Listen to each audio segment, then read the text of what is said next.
আসসালামু আলাইকুম ওয়া রাহমাতুল্লাহি ওয়া বারাকাতুহু।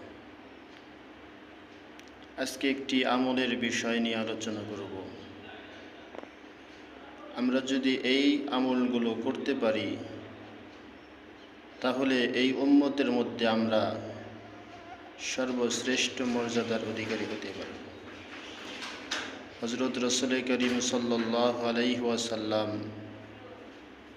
ইরশাদ করেন, যদি কোনো ব্যক্তি সুবহানাল্লাহিল আযীম ওয়া বিহামদিহি পাঠ করে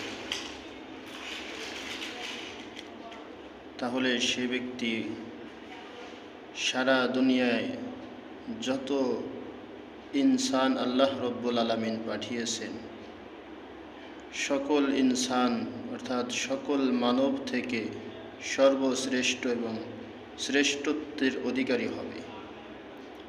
এত মর্যাদার একটি আমল, এই আমলটা আমাদের করা উচিত।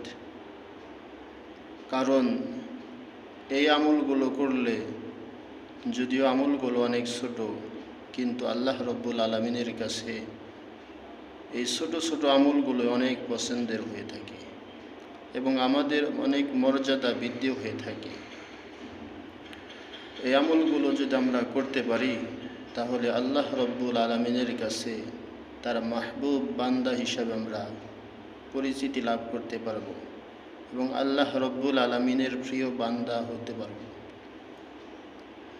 সেই আমলটি আমরা সকালে 100 বার এবং বিকেলে 100 বার পাঠ করতে হবে। তো এই আমলটা আমরা করব ইনশাআল্লাহ। আমলটা হলো সুবহানাল্লাহিল আযীম ওয়া বিহামদিহি। আবার বলি সুবহানাল্লাহিল আযীম ওয়া বিহামদিহি। আল্লাহ তাআলা আমল করার তৌফিক দান করুন।